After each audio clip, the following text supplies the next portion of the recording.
Hi, I'm Lorraine Serini, and today I'm going to make a red sauce, which we used to call a gravy. It's a very old recipe. Got it from my mom, who was born in Sorrento, which is in the Campania region of Italy, close to Naples, and they make good red sauces there. So we're going to start with our meats. You always want to use some kind of pork. In this case, I'm using pork country ribs. Good pork makes a lot of flavor. Your meatballs always have to have 3 different components: veal, pork, and chopped meat. That's what gives it flavor. And then, of course, if you can find a good Italian store, you want to get some good salsiccia. And these are the mothers of all sausage. Look at them, they're beautiful. And we're gonna come over here, put a little bit of olive oil in our pot, and we're gonna start letting the pork cook while we do the rest.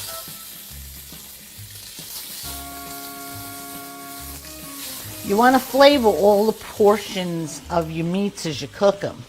So we're going to put a little salt and pepper. And we're going to turn them over. And oh, look at that color. Caramelization. Look at the bottom of that pot. That's where your flavor is going to start coming from for your big sauce. All right. And now we're going to roll our balls.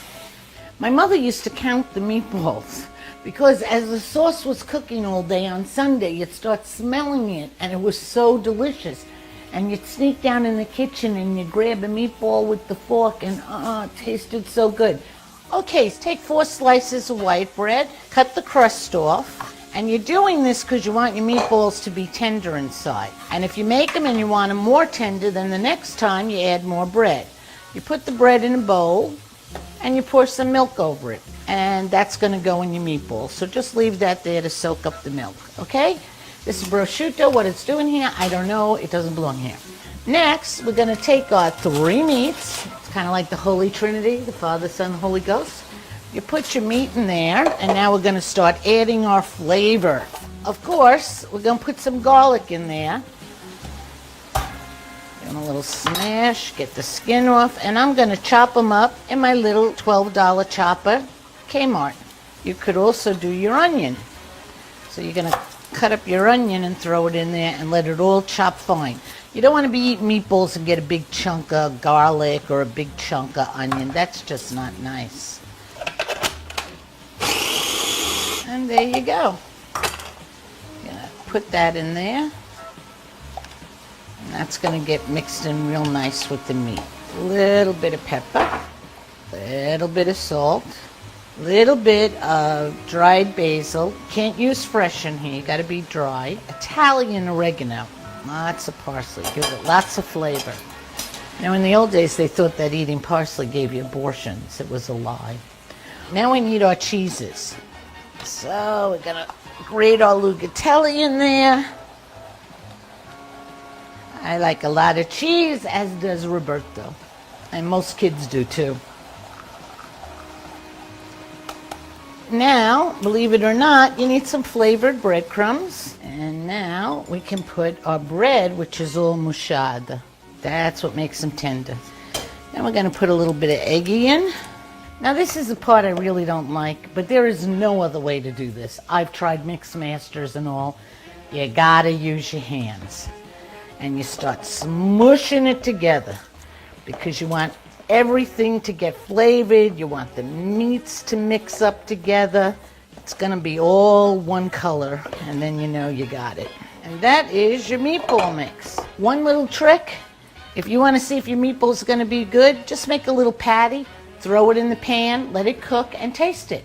I feel like Ina Garten when they show her washing her hands, like it's something only she can do. And now we're going to roll our balls. Now, my mother said this is the important part, because when you roll them, you're making them nice and tight so they're not going to break apart when they go in the pan. And there you go. Don't make giant meatballs because they don't cook good. Don't make little ones because they look like gravy train. Yeah, you could use an ice cream scoop, but I think that's sacrilegious. This is the way to make a meatball. See this? This is a big piece of the cheese. It's like a little surprise in that one. This is where I'd like to have Frank Sinatra singing in the background. Because when Frankie's singing, he's singing to you. And I pretend I'm making meatballs for Frank, that he's coming over for dinner. The biggest mistake cooks make, they think that everything Italians make are full of garlic, and it's not true. So you remember that. Start light. Next time you can add more of whatever you like. You know, Robert, this is the part I remember the most. My mother rolling the meatballs. And I remember her teaching me, keep rolling, use the palms of your hands, roll around and around. And it's funny, after they're dead and gone, the things you remember. You never know at that time that that's going to be a lifelong memory. But I can see her hands doing this. My mother went out to work, so she would leave the things partially done, like she'd bread the pork chops or whatever, and then she'd leave me little notes. Put this on first, put a little oil in the pan, put the heat on low, and I would just follow her instructions, and voila, I made a dinner. And I think that if you want to see if your kids are interested in cooking, that's the way to do it. Okay, I have to go back to my sauce. Now you got the flavor of your pork ribs, you're getting the flavor of the sausage, and then we get the flavor of the meatballs. Again, the Holy Trinity. 1, 2, 3. Can you smell them? Let's move this guy in here. Okay, we got too much grease there. So we're going to empty some of that grease out. You don't want that grease in your sauce, so you just get rid of that. But all of this brown on the bottom is all your flavor. So what you're going to do is take some nice water and let that cook, and all that brown will come up. And boy, is that going to add flavor to your sauce. So you see, you get all those nice brown bits up. You're going to put your tomato sauce in. Bring it to a boil before you put your spices in. Let me tell you something. Follow me. Over here, over here, over here. Every Italian-American cook uses Del Monte. Del Monte is the sauce. All my aunts, all my girlfriends, everybody.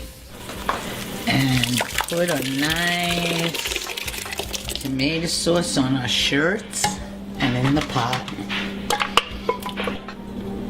Del Monte. So put the fresh basil in, and now we're going to put our herbs in before we put our meat back in. So we put a little bit of salt, a little bit of pepper, oregano. Give that a nice gentle stir. Now you have to be nice to your sauce.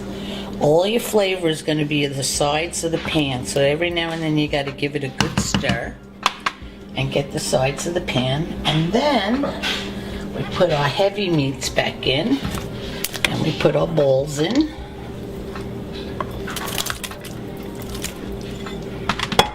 Get them under the gravy. Now we partially cover it. Don't cover it completely. And we just let it simmer for all day, a couple of hours. You just taste it now and then. You give it a gentle stir.